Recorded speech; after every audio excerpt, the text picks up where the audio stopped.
Chapitre 605 Désespoir et suicide de Judas. Il aurait encore pu être sauvé s'il s'était repenti. Le 31 mars 1944, vendredi de la Passion à 2 heures du matin. Voici venue ma si douloureuse vision de ces toutes premières heures du vendredi de la Passion. Elle se présente à moi alors que je récitais les heures de la désolation de Marie. J'avais en effet pensé que passer la nuit qui précède la profession en compagnie de la Vierge des 7 douleurs serait la plus belle préparation à la profession. Je vois Judas. Il est seul, vêtu de jaune clair avec un cordon rouge à la taille. Mon admoniteur intérieur m'avertit que Jésus est capturé depuis peu et que Judas, qui s'est enfui aussitôt après, est en proie à des pensées contradictoires. On dirait en effet un fauve furieux traqué par une meute de matin. Tout souffle de vent dans les feuilles, un bruit quelconque sur la route, l'écoulement d'une fontaine le font sursauter et se retourner, l'air soupçonneux et effrayé, comme s'il se sentait rattrapé par quelque justicier. Il tourne la tête en la gardant basse, le cou tordu. Il regarde comme quelqu'un qui veut voir et a peur de voir. Si un jeu de lumière de la lune crée une ombre d'apparence humaine, il écarquille les yeux, fait un saut en arrière, devient encore plus livide qu'il ne l'était, s'arrête un instant, puis s'enfuit précipitamment, revient sur ses pas ou change de chemin jusqu'à ce qu'un autre bruit, un autre jeu de lumière le fasse s'arrêter et repartir dans une autre direction. Sa folle échappée le conduit ainsi vers l'intérieur de la ville, mais une clameur du peuple l'avertit qu'il s'approche de la maison de Caïphe.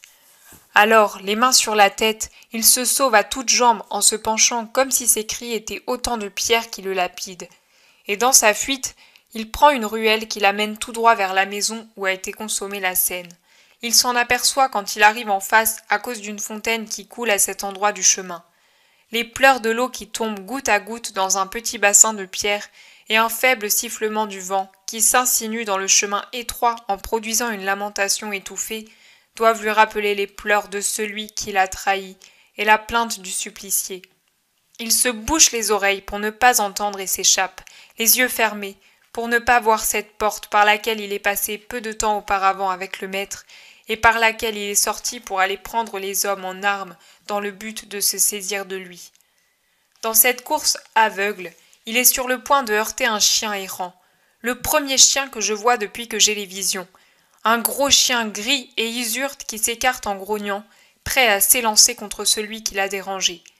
Judas ouvre les yeux et rencontre les pupilles phosphorescentes qui le fixent, et il voit la blancheur des crocs découverts qui semblent produire un rire diabolique. Il pousse un hurlement de terreur. Le chien, qui le prend probablement pour un cri menaçant, se jette sur lui, et les deux roulent dans la poussière. Judas dessous, paralysé par la peur, le chien dessus. Quand la bête lâche sa proie, considérée peut-être comme indigne de la lutte, Judas saigne à cause de 2 ou 3 morsures, et son manteau a de larges déchirures. Il a été vraiment mordu à la joue, à l'endroit précis où il a donné un baiser à Jésus. La joue saigne et le sang souille au cou le vêtement jaunâtre de Judas. Le sang lui fait une sorte de collier en imbibant le cordon rouge qui serre le vêtement au cou, et il le rend plus rouge encore. Judas porte la main à sa joue, regarde le chien s'éloigner et le guette dans embrasure d'une porte. Il murmure « Pète ses boules !» Et poussant de nouveau un cri, il détale, poursuivi par le chien pendant quelque temps. Il fuit jusqu'au petit pont près de Gethsémani et se jette dans le torrent pour y ramasser des pierres et les jeter sur le chien. Alors seulement celui-ci, fatigué de le suivre ou craignant l'eau, abandonne sa proie et revient en arrière en grognant. Judas, le voyant s'éloigner, regarde autour de lui et s'aperçoit qu'il a de l'eau jusqu'au mollet. Sans s'occuper de son vêtement de plus en plus trempé, il se penche vers l'eau et boit comme s'il était brûlé par la fièvre, puis il lave sa joue qui saigne et doit lui faire mal. À la clarté d'un premier réveil de l'aube, il sort sur l'autre rive comme s'il avait encore peur du chien et n'osait pas revenir en ville. Quelques mètres plus loin, le voilà à l'entrée du jardin des Oliviers. Dès qu'il reconnaît l'endroit, il s'écrie « Non, non !» Mais ensuite, stimulé par je ne sais quelle force irrésistible ou par quel sadisme satanique et criminel, il poursuit son chemin, à la recherche du lieu de la capture. La terre du sentier, foulée par de nombreux pieds, L'herbe piétinée et du sang par terre, sans doute celui de Malchus, lui montre que c'est là qu'il a désigné l'innocent au bourreau. Il observe longuement, puis il pousse un cri rauque et fait un bond en arrière. Il crie « Ce sang! Ce sang !» Et il le montre à qui? De son bras tendu et son index pointé. Dans la lumière croissante, son visage apparaît terreux, spectral, il semble fou. Ses yeux sont écarquillés et brillants, comme s'il délirait. Ses cheveux ébouriffés par la course et la terreur paraissent dressés sur sa tête. Sa joue qui enfle lui tord la bouche en rectus. Son vêtement déchiré, couvert de sang, trempé, boueux, la poussière mouillée est devenue de la boue, le rend semblable à un mendiant. Son manteau, tout aussi déchiré et souillé, pend d'une épaule comme une guenille, et il s'y empêtre quand, continuant à hurler « Ce sang! Ce sang !» il recule comme si ce sang était devenu une mer qui monte et submerge. Judas tombe à la renverse et se blesse la tête en heurtant une pierre. Il pousse un gémissement de douleur et de peur. « Qui est-ce » s'écrie-t-il. Il doit avoir pensé que quelqu'un l'a fait tomber pour le frapper. Il se retourne, l'air terrorisé. Personne. Il se lève. Maintenant, le sang dégoutte aussi sur sa nuque et le cercle rouge s'élargit sur son vêtement. Il ne tombe pas par terre, car il y en a peu. Le vêtement le boit. Cela donne l'impression qu'il a déjà la corde au cou. En poursuivant son chemin, il retrouve la trace du feu allumé par Pierre au pied d'un olivier. Comme il ignore que c'est Pierre qui l'a fait, il suppose que Jésus était là. Il s'écrie « Va-t'en! Va-t'en !» Et des deux mains tendues en avant, il paraît repousser un fantôme qui le tourmente. Il s'échappe et va finir justement contre le rocher de l'agonie. L'aube est maintenant nette et permet de voir clairement. Judas aperçoit le manteau de Jésus, laissé plié sur le rocher. Il le reconnaît. Il veut le toucher. Il a peur. Il tend la main et la retire. Il veut, il ne veut pas. Mais ce manteau le fascine et il gémit. « Non! Non !» Puis il dit « Oui, par Satan! Oui, je veux le toucher! Je n'ai pas peur! Je n'ai pas peur !» Il a beau le prétendre, la terreur lui fait claquer les dents, et le bruit d'une branche d'olivier remuée par le vent, qui heurte un tronc voisin au-dessus de sa tête, le fait crier de nouveau. Il trouve néanmoins le courage de saisir le manteau, et il rit, d'un rire de fou, de démon, un rire hystérique, saccadé, lugubre, qui n'en finit pas, car il a vaincu sa peur. Il s'exclame « Tu ne m'effraies plus, Christ! Tu ne m'effraies plus! Je te craignais beaucoup, car je te croyais Dieu et fort.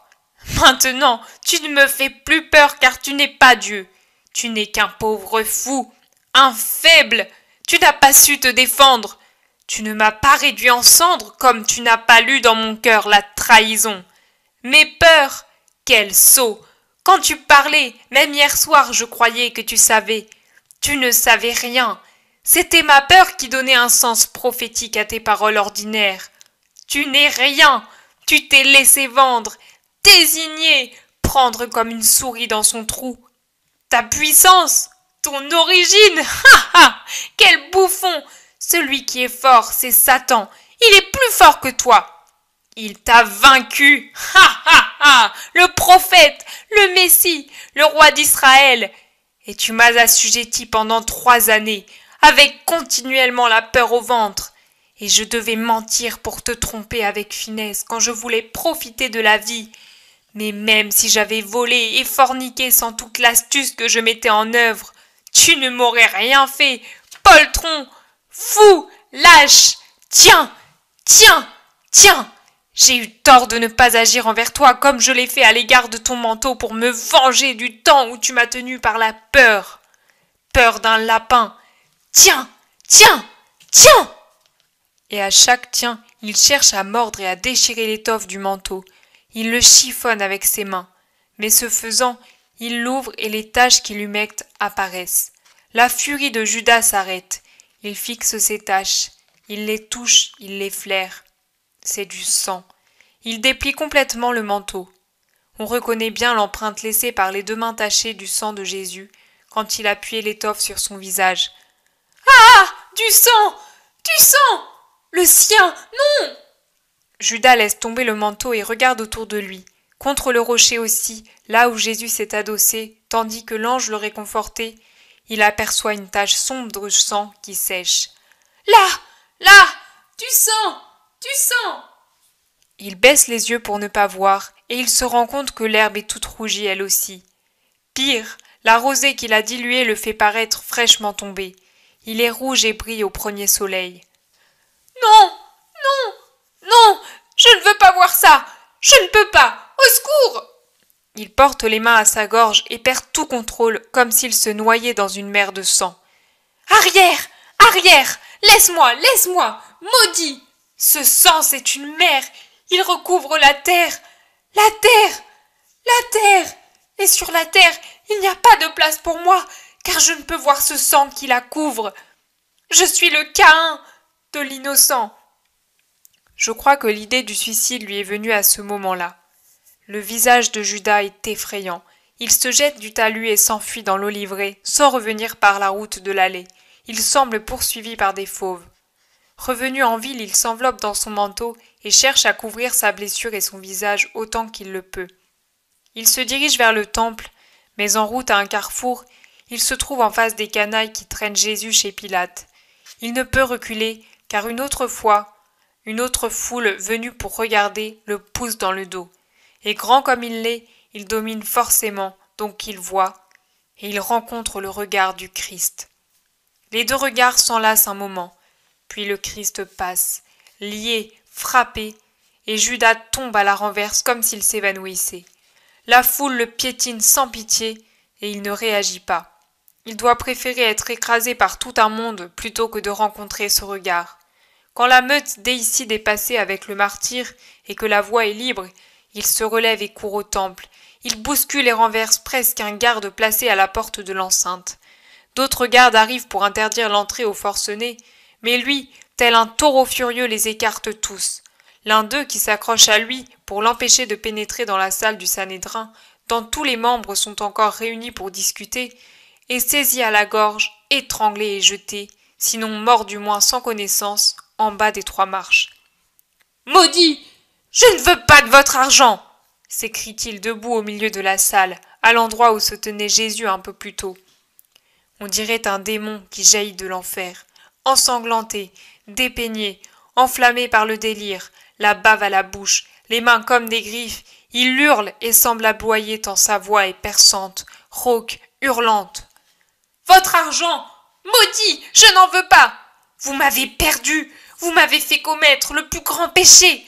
Comme vous, je suis maudit! J'ai trahi le sang innocent! Que ce sang et ma mort retombent sur vous! Sur vous! Non! Ah !» Judas voit le pavé baigné de sang. « Même ici, il y a du sang! Même ici! Partout! Son sang est partout! Mais combien de sang à l'agneau de Dieu pour en couvrir ainsi la terre et ne pas en mourir? Et c'est moi qui l'ai répandu, à votre instigation. Maudit soyez-vous! Maudit! Maudit pour l'éternité! Malédiction à ces murs! Malédiction à ce temple profané! Malédiction aux grands prêtres déicides! Malédiction aux prêtres indignes, aux faux docteurs, aux pharisiens hypocrites, aux juifs cruels, aux scribes sournois! Malédiction à moi! À moi! Malédiction! À moi! Reprenez votre argent et qu'il vous étrangle l'âme dans la gorge comme la corde pour moi. » Il lance alors la bourse à la figure de Caïphe et s'en va en poussant un hurlement, tandis que les pièces résonnent en s'éparpillant sur le sol, après avoir frappé en la faisant saigner la bouche de Caïphe. Personne n'ose le retenir. Il sort et court à travers les chemins. Fatalement, il rencontre à 2 reprises Jésus à l'aller et au retour de chez Hérode. Il abandonne le centre de la ville pour prendre au hasard les ruelles les plus misérables et va de nouveau finir contre la maison du Cénacle. Elle est entièrement fermée, comme abandonnée. Il s'arrête, la regarde. « La mère de Jésus !» murmure-t-il. « Sa mère !» Il reste indécis. « Moi aussi j'ai une mère, et j'ai tué le fils d'une mère. Pourtant, je veux entrer, revoir cette pièce. Là, il n'y a pas de sang. » Il donne un coup à la porte, une autre, encore un. La gardienne de la maison vient entr'ouvrir la porte, ne laissant qu'une simple fente. À la vue de cet homme bouleversé, méconnaissable, elle pousse un cri et essaie de refermer. Mais Judas, d'un coup d'épaule, l'ouvre toute grande et renversant la femme terrorisée, passe outre. Il court vers la petite porte qui donne sur le cénacle et entre. Un beau soleil passe par les fenêtres. Judas pousse un soupir de soulagement. Ici, tout est calme et silencieux. La vaisselle est encore comme on l'a laissée. On comprend que pour le moment, personne ne s'en est occupé. On pourrait croire qu'on va passer à table. Judas, justement, s'approche de la table. Il regarde s'il y a du vin dans les amphores. Il y en a. Il boit avidement à l'amphore elle-même qu'il soulève à deux mains. Puis, il se laisse tomber, assis, et appuie sa tête sur ses bras croisés sur la table. Il ne s'aperçoit pas qu'il est assis à la place de Jésus et qu'il a devant lui la coupe qui a servi pour l'Eucharistie. Il s'arrête un moment, jusqu'à ce que s'apaise l'essoufflement causé par sa longue course, puis il lève la tête, voit la coupe et reconnaît la place où il est assis. Il se lève comme un possédé, mais la coupe le fascine. Il reste au fond un peu de vin rouge et le soleil, en frappant le métal, qui paraît être de l'argent, fait briller ce liquide. « Du sang! Du sang! Du sang même ici! Son sang! Son sang! Faites ceci en mémoire de moi! Prenez et buvez! Ceci est mon sang! Le sang de la nouvelle alliance qui sera versé pour vous! Ah, maudit que je suis! Pour moi, il ne peut plus être versé pour la rémission de mon péché. Je ne demande pas pardon, parce qu'il ne peut me pardonner. Partons, partons! Il n'y a plus de lieu où le Caïn de Dieu puisse reconnaître le repos. À mort, à mort! En sortant, il se trouve face à face avec Marie, debout à la porte de la pièce où Jésus l'a quitté. Entendant du bruit, elle est venue dans l'espoir peut-être de trouver Jean, qui est absent depuis bien longtemps. Elle est pâle, comme si elle avait été vidée de son sang. La douleur rend ses yeux encore plus semblables à ceux de son fils. Judas rencontre ce regard qu'il observe avec la même connaissance, affligée et consciente que Jésus un peu plus tôt. Et avec un « Oh !» effrayé, il s'adosse au mur. « Judas !» dit Marie. « Judas, qu'es-tu venu faire ?» Ce sont les mots mêmes de Jésus, prononcés avec un amour douloureux. Judas s'en souvient et pousse un cri. « Judas !» répète Marie. « Qu'as-tu fait ? Tu as répondu à tant d'amour en trahissant ?» La voix de Marie est une caresse tremblante. Judas tente de s'échapper. Marie l'appelle d'une voix qui aurait pu convertir un démon. « Judas, Judas, arrête-toi, arrête-toi, écoute. Je te le dis en son nom. Repens-toi, Judas. Lui, il pardonne. » Mais Judas s'est enfui. La voix de Marie, son aspect ont été le coup de grâce, ou plutôt de disgrâce puisqu'il lui résiste. Dans sa précipitation, il croise Jean qui vient chercher Marie en courant. La sentence est prononcée. Jésus va aller au calvaire, c'est le moment de conduire la mère à son fils. Jean reconnaît Judas, bien qu'il reste bien peu du beau de Judas qu'il y a peu de temps. « Toi ici ?» lui lance Jean avec un dégoût visible. « Toi ici ? Malédiction à toi, meurtrier du Fils de Dieu. Le maître est condamné. Réjouis-toi si tu le peux. Mais dégage le chemin, je viens chercher Marie. Elle est ton autre victime, espèce de vipère, et je ne veux pas qu'elle te rencontre. » Judas s'enfuit. Il s'est enveloppé la tête dans les lambeaux de son manteau, en laissant seulement une fente pour les yeux. Les gens, le peu de gens qui ne sont pas vers le prétoire, l'évitent comme s'ils voyaient un fou, car il semble bien l'être. Il erre à travers la campagne. Le vent apporte de temps à autre un écho de la clameur qui monte de la foule qui suit Jésus en lui adressant des imprécations. Chaque fois qu'un pareil écho arrive à Judas, il hurle comme un chacal. Je crois qu'il est réellement devenu fou, car il se cogne la tête rythmiquement contre les murets de pierre. Ou bien il est devenu halluciné, parce que quand il voit un liquide quelconque, oh, lait porté par un enfant dans un récipient, de l'huile qui coule d'une outre, il crie à toute force. « Du sang! Du sang! Du sang !» Il voudrait boire aux ruisseaux et fontaines, mais il ne le peut car il prend l'eau pour du sang. « C'est du sang! C'est du sang! Il me noie! Il me brûle! J'ai le feu. Son sang qui m'a donné hier est devenu feu en moi. Malédiction à moi et à toi, Jésus. Il monte et descend les collines qui entourent Jérusalem. Irrésistiblement, ses yeux se tournent vers le Golgotha. À 2 reprises, il aperçoit de loin le cortège qui monte en serpentant la côte et pousse un cri. Le voilà arrivé lui aussi au sommet d'une petite colline couverte d'oliviers. Il est entré dans l'oliveraie en ouvrant une fermeture rudimentaire, comme s'il en était le maître, ou pour le moins un habitué des lieux. J'ai l'impression que Judas ne se souciait pas beaucoup de la propriété d'autrui. Debout, sous un olivier à l'extrémité d'un talus, il regarde vers le Golgotha. Il voit se dresser les croix, et il comprend que Jésus est crucifié. Plus exactement, il ne peut voir ni entendre, mais le délire ou quelques maléfices de Satan lui font voir et entendre comme s'il se trouvait au sommet du calvaire. Il observe l'air égaré tout en se débattant. « Non, non, ne me regarde pas, ne me parle pas, je ne le supporte pas, meurs, meurs misérable, que la mort ferme ces yeux qui me font peur, cette bouche qui me maudit. Mais moi aussi je te maudis, puisque tu ne m'as pas sauvé. » Son visage est si hagard qu'on ne peut le soutenir. 2 filets de bave coulent de sa bouche hurlante. La joue mordue est livide et enflée et déforme son visage. Ses cheveux collés, sa barbe très noire mettent un bâillon lugubre sur ses joues et son menton. Quant à ses yeux, ils roulent, ils louchent, ils sont phosphorescents. De vrais yeux de démon. Il arrache de la taille le cordon de grosse laine rouge qui la ceint de 3 tours. Il en éprouve la solidité en l'enroulant autour d'un olivier et en tirant de toutes ses forces. Le cordon est solide, il résiste. Il choisit un olivier qui se prête à ce qu'il veut faire, celui qui penche au-delà du talus, avec son feuillage en forme de chevelure en désordre lui convient. Il monte sur l'arbre, assure solidement un nœud coulant à une branche des plus robustes et qui pend sur le vide. Il a déjà fait le nœud coulant. Après un dernier coup d'œil vers le Golgotha, il passe la tête dans le nœud coulant. Il paraît maintenant avoir 2 colliers rouges à la base du cou. Il s'assied sur le talus, puis d'un coup se laisse glisser dans le vide. Le nœud se serre, il se débat quelques minutes, ses yeux chavirent, l'asphyxie le rend noir. Il ouvre la bouche, les veines du cou se gonflent et noircissent. Il lance 4 ou 5 coups de pied en l'air dans les dernières convulsions. Puis la bouche s'ouvre et la langue pend, noire et baveuse. Les globes oculaires ouverts sortent de la tête en montrant le blanc de l'œil injecté de sang. L'iris disparaît vers le haut.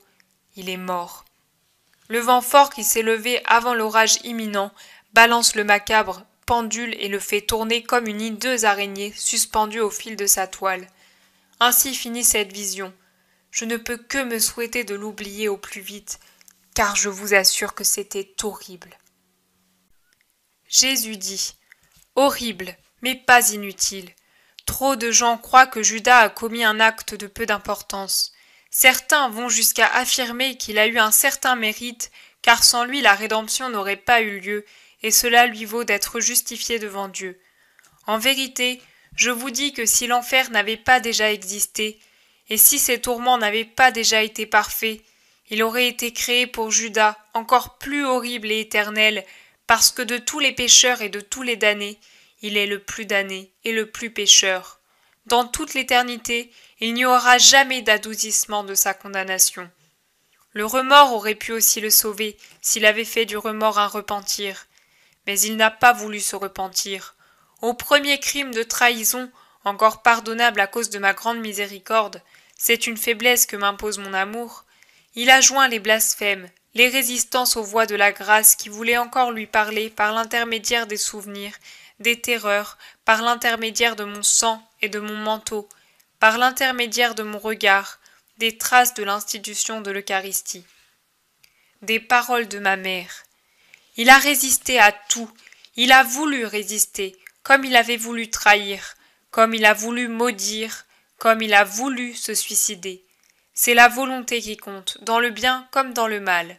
Lorsque quelqu'un tombe sans la volonté de tomber, je pardonne. Regarde Pierre, il m'a renié. Pourquoi ? Lui-même ne le savait pas exactement. Pierre un lâche ? Non, mon Pierre n'était pas un lâche. Contre la haute cohorte et les gardes du temple, il avait osé frapper Malchus pour me défendre au risque de sa vie. Ensuite, il s'était enfui sans avoir la volonté de le faire. Il a renié sans avoir la volonté de le faire. Plus tard, il saura bien rester fidèle et avancer sur le chemin sanglant de la croix, sur mon chemin, jusqu'à arriver à la mort sur la croix. Il a su par la suite donner de moi un excellent témoignage, au point d'être tué à cause de sa foi intrépide. Je le défends, mon Pierre. Sa défaillance a été la dernière de son humanité, mais sa volonté spirituelle n'était pas présente à ce moment. Elle dormait, émoussée par le poids de son humanité. Quand elle s'éveilla, elle ne voulut pas rester dans le péché et voulut être parfaite. Je lui ai aussitôt pardonné. Judas, lui, n'a pas voulu. Tu dis qu'il paraissait fou et enragé. Il l'était, d'une rage satanique. Sa terreur à la vue du chien, animal rare, en particulier à Jérusalem, vient du fait que depuis un temps immémorial, on attribuait cette forme à Satan pour apparaître aux mortels. Dans les livres de magie, il est encore dit qu'une des formes préférées de Satan pour apparaître est celle d'un chien mystérieux, d'un chat ou d'un bouc. Judas, déjà en proie à la terreur qui lui venait de son crime, convaincu qu'il appartenait désormais à Satan, crut reconnaître Satan sous l'aspect de cette bête errante. Une personne coupable voit en tout des ombres de peur. C'est sa conscience qui les crée. Ensuite, Satan excite ces ombres qui pourraient encore susciter du repentir dans un cœur, et il en fait des larves horribles qui amènent au désespoir. Et le désespoir porte au crime ultime, au suicide. À quoi bon jeter le prix de la trahison quand ce dépouillement n'est que le fruit de la colère et n'est pas fortifié par une volonté droite de repentir?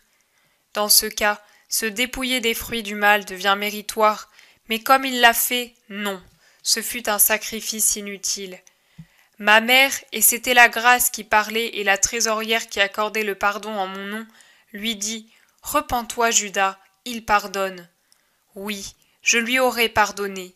S'il s'était jeté aux pieds de ma mère en implorant pitié, elle qui est la mère de miséricorde, elle l'aurait recueilli comme un blessé sur ces blessures sataniques par lesquelles l'ennemi lui avait inoculé le crime.